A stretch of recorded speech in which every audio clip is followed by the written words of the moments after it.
Ekonom Faisal Basri mengungkap salah satu alasan mengapa pemerintah Indonesia ugal-ugalan dalam berutang. Sehingga menurut dia dalam diskusi yang diselenggarakan di kantor DPP Masyumi, Jakarta Timur, Jumat tanggal 25 November tahun 2022, utang pemerintah saat ini telah mencapai 7,4 kuadriliun.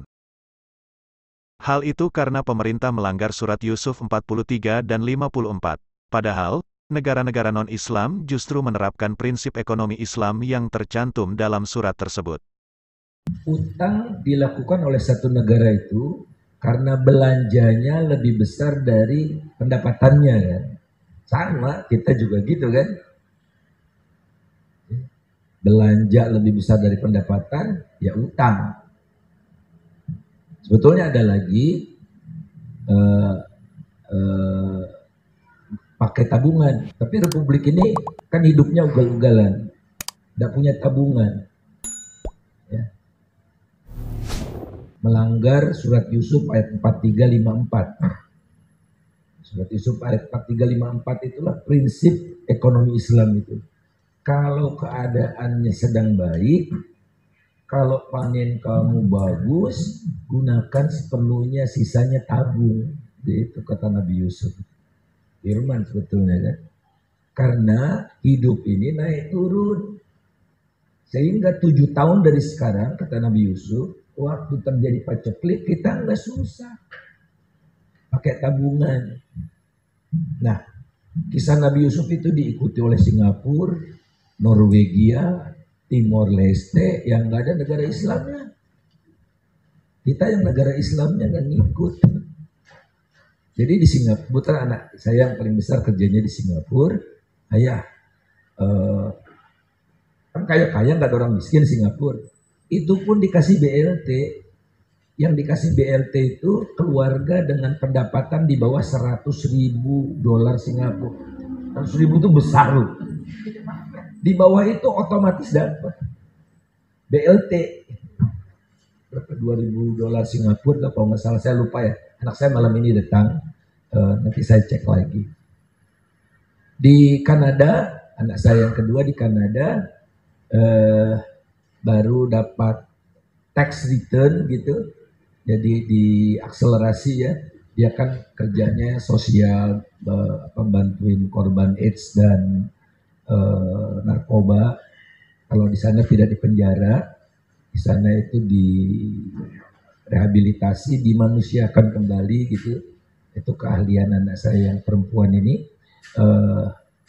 Tapi masih dikenakan pajak dia kan. Nah, tapi setelah dihitung di akhir tahun, oh anak saya nggak boleh dipajakin, dapat tax return 2.000 dolar. Ya itu rezeki Nabila lah, saya bilang, yang nggak bisa ngasih, karena ada yang ngasih gitu. Malaysia juga, Malaysia tabungannya namanya EPF, Employment Provident Funds. Jadi dipotong gaji pegawai kerajaan dan pegawai swasta. Jadi IPF-nya ada dua, pegawai kerajaan sama pegawai swasta, itu dipotong, tabung gitu. Jadi kita ya ada sih ya kecil lah, potongannya cuma 2%. Kalau nabung 2% ya kita nggak, hari tua kita nggak bagus lah. Saya aja hari tua saya nggak bagus. Saya sudah pensiun saya cuma 3.400.000. Mana bisa menikmati hari tua. Jadi kalau kita pensiun itu, hari ini pensiun, besoknya kita harus kerja lebih keras. Jadi kapan istirahatnya kan? Iya kan 3,4 juta. Cukup buat gaji supir aja. Itu pun nggak cukup ya gaji supir. Nah yang begini-beginilah yang kita tuntut. Tapi saya dengar dari teman-teman anggota DPR, disitir surat Yusuf itu oleh Sri Mulyani pada pertemuan menjelang akhir pembahasan RAPBN 2023. Memang kita cobalah pengaruhi gitu. Ada adik kelas saya, murid saya, Budi Hikmat namanya, yang rajin campaign. Nanti kalau teman-teman, dia lagi sedang ambil S3, menjabarkan surat Yusuf itu ya. konteksnya dalam ekonomi. Sudah banyak ditiru oleh ekonom-ekonom di dunia ini.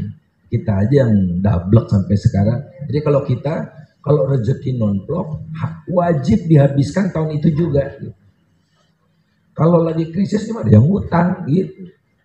Kiatnya begitu. Nah,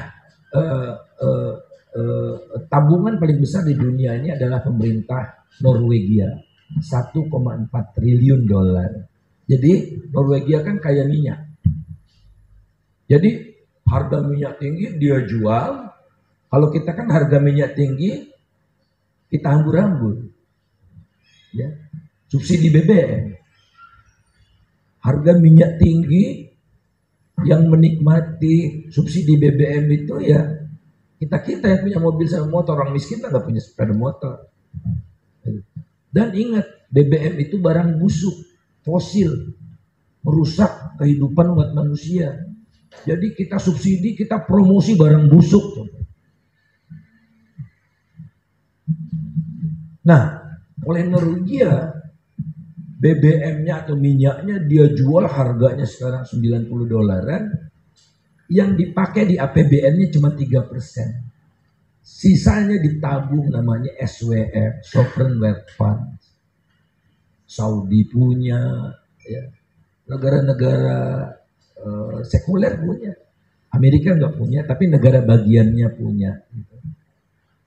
Supaya hidup kita dalam jangka panjang itu tidak gonjang-ganjing seperti roller coaster. Ya, everywhere sebagian besar seperti itu. Nah, oke, yang utang gitu.